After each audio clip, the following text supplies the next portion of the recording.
لاشوں کے ڈھیر لگ گئے دہشت کے نام پر، اس گلشن خراب میں ایسا نہیں کوئی ایک تاج جو بنا دے محبت کے نام پر۔ شاعری دلوں کو جوڑنے کا سلسلہ ہے، اور پوری دنیا میں یہ ادب، یہ زبان، یہ شعور، یہ ہنر بکھیرنے والی ذات ہے عزت مآب انور جلال پوری صاحب کی۔ میں چاہتا ہوں کہ آپ اپنے شہر میں ان کا استقبال کریں۔ آج کے اس مشاعرے کے ناظم محترم انور جلال پوری صاحب میں تشریف لائیں۔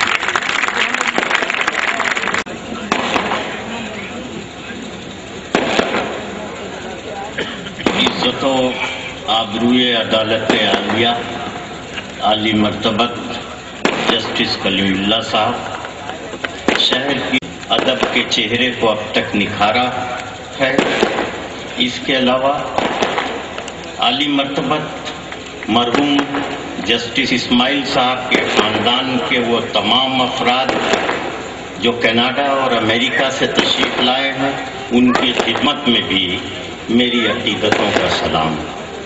شعراء کرام، شاعرات اور فراق و مجنو اور عمر قریشی کی سرزمین کے معزز سامعین، جسٹس اسماعیل صاحب کے سلسلے میں بہت سی گفتگو ہوئی۔ مشاعرے میں بڑی تاخیر ہو گئی ہے، میں کوئی گفتگو کروں گا تو ہو سکتا ہے اس تاخیر میں اضافے کا ایک سبب میں بھی بن جاؤں، لیکن مشاعرے کی 40 برس سے نظامت کرتے کرتے مجھے یہ معلوم ہے کہ کب بولنا چاہیے، کتنا بولنا چاہیے اور کب خاموش رہنا چاہیے۔ بولنا جتنا بڑا ہنر ہے، خاموش رہنا اس سے بڑا ہنر ہے۔ تو مجھے یہ معلوم ہے، اس لیے میں قطعی اپنی گفتگو طویل نہیں کروں گا۔ میں صرف یہ کہنا چاہتا ہوں کہ کچھ لوگوں کے کارنامے جو ہوتے ہیں وہ لمحوں میں سمٹ جاتے ہیں، کچھ لوگوں کے کارنامے دہائیوں میں سمٹ جاتے ہیں، کچھ لوگوں کے کارنامے ایک صدی کی سرحد پار کر لیتے ہیں، لیکن کچھ شخصیتیں ایسی ہیں جن پر صدیاں ناز کرتی ہیں۔ انہی میں ایک جسٹس اسماعیل صاحب بھی تھے۔ ہم اپنی عقیدتوں کا خراج انہیں پیش کرتے ہیں۔ وہ جس زمانے میں اپنی ذہنی اور دماغی برتری کو ثابت کیا تھا، آپ اندازہ لگائیے کہ گاندھی جی تشریف رکھتے ہیں، مولانا آزاد تشریف رکھتے ہیں، پنڈت جواہر لال تشریف رکھتے ہیں، سردار پٹیل تشریف رکھتے ہیں۔ وہاں پر جسٹس اسماعیل نے اپنی برتری کو قائم رکھا اور ان بڑوں سے بھی اپنے بڑے ہونے کا ثبوت حاصل کر لیا، سند حاصل کر لی۔ یہ خود ان کی شخصیت کو تاریخی بناتا ہے۔ یہ الگ بات کہ خاموش کھڑے رہتے ہیں، پھر بھی جو لوگ بڑے ہیں وہ بڑے رہتے ہیں۔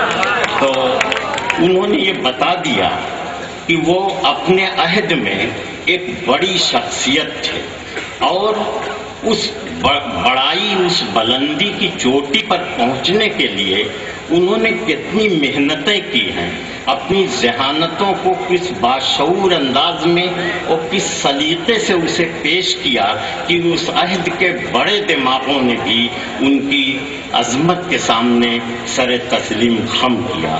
دراصل جو بہت بڑے لوگ ہوتے ہیں وہ اگلی نسلوں کو کچھ بتانا چاہتے ہیں۔ میں ایک واقعہ 2 منٹ کا آپ کو سنا دینا چاہتا ہوں کہ ایک بوڑھا شخص تھا جس کو کسی نے یہ بتا دیا کہ پہاڑ کی اس چوٹی پر اگر تم پہنچ جاؤ گے تو تمہارے سارے مسائل حل ہو جائیں گے۔ تو وہ پہاڑ اس نے کاٹنا شروع کیا، زینہ بنانا شروع کیا اس چوٹی تک پہنچنے کے لیے۔ برسوں تک وہ زینہ بناتا رہا۔ ایک شخص آیا، اس نے کہا کہ اے بوڑھے آدمی، تیری عقل کو کیا ہو گیا ہے؟ تو اس چوٹی پر پہنچنے کے لیے زینہ بنا رہا ہے، اس کے لیے تو کئی 100 برس لگیں گے، تب اتنے زینے بنیں گے جو اس چوٹی تک پہنچ سکے۔ تو اس نے کہا کہ یہ مجھے معلوم ہے، میں یہ زینہ اس لیے بنا رہا ہوں کہ میرے بعد آنے والی نسلوں کو کم زینہ بنانا پڑے۔